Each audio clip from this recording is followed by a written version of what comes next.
Welcome to VUCA Africa Weekend Edition. I'm your host, Liesl Wilson. Let's take a look at the story we're following for this hour. Ajay Gupta has gone to court over the Mcebisi Jonas issue, and papers filed on Friday in Tshwane North Gauteng's High Court.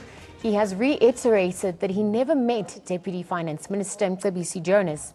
Ajay Gupta's affidavit is in response to a court bid by Finance Minister Pravin Gordhan seeking court protection against interfering in the matter of the OBEG bank account closure matter. Now, taking aim at the minister's reference to parts of Madunsela's state of capture report, alleging that the Gupta offered Jonas the job of Minister of Finance. Mr. Gupta has clarified that he never met Jonas. Here's a look at the details of Ajay Gupta's affidavit. Ajay Gupta told the court that he has never met Mcebisi Jonas. Jonas incident created to support the wave of media hype against the Guptas.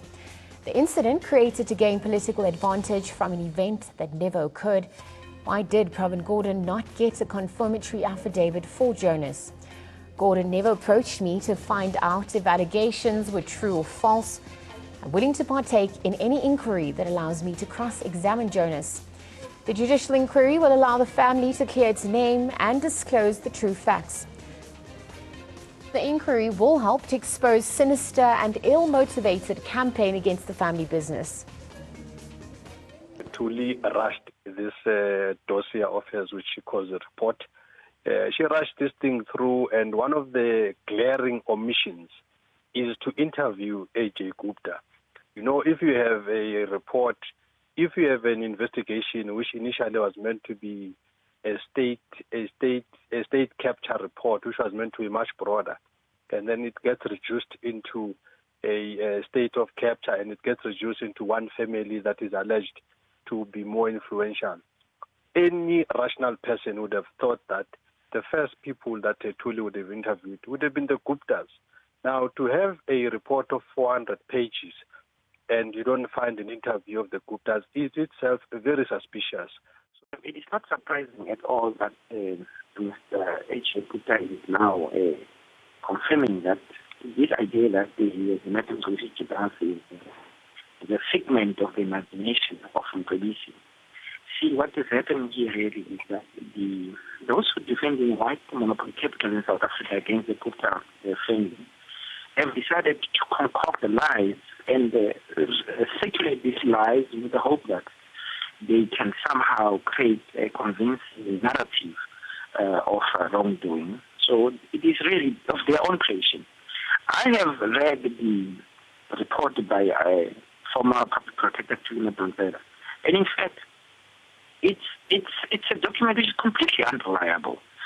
It, for instance, places Mr. Dubizani Zuma at two places at the same time. If you read that section where it talks about Mr. Mcebisi Jonas and basically meeting Mr. Gupta, there is no evidence that they put forward to show that, in fact, this is the case. His own phone, Mr. Jonas places him rather a different place than that which he says he was at. So it's a lie that was created to tarnish the name of the Gupta family with the intention of simply defending and protecting white capital. Ajay Gupta also exposes the contradictions in the testimonies of both Pravin Gordhan and his deputy, Mcebisi Jonas, in his court bid. In his affidavit, Ajay Gupta says that it is clear from the evidence given by Jonas to Public Protector Madunsela that he had shared information about the alleged ministerial offer with Gordhan on the 26th of October 2015, a day after it was allegedly made. This was at least 1.5 months before Nene was replaced as finance minister. However, Gordhan had told the public protector Madunsela that he lent the details of the alleged ministerial offer to Mcebisi Jonas only a few days after becoming Minister of Finance. These contradictions cast a shadow on the veracity of both Jonas and Gordhan's claims. Well, I think the affidavit itself was a bit surprising because for me, the risk with an affidavit of this nature is that it really now brings us to the question of if the president's son did go and had that interview or that meeting with Mr. Jonas at the Gupta household. Did he go there when there was no Gupta brother involved? And is that really the nature of the relationship that they have? So I think it sort of left us with that particular question. In relation to the minister's application itself, I'm not particularly sure if it really does much to change whatever the merits of the case might be, because the minister seems to be arguing on the basis that legally he's under no compulsion to intervene in a particular relationship.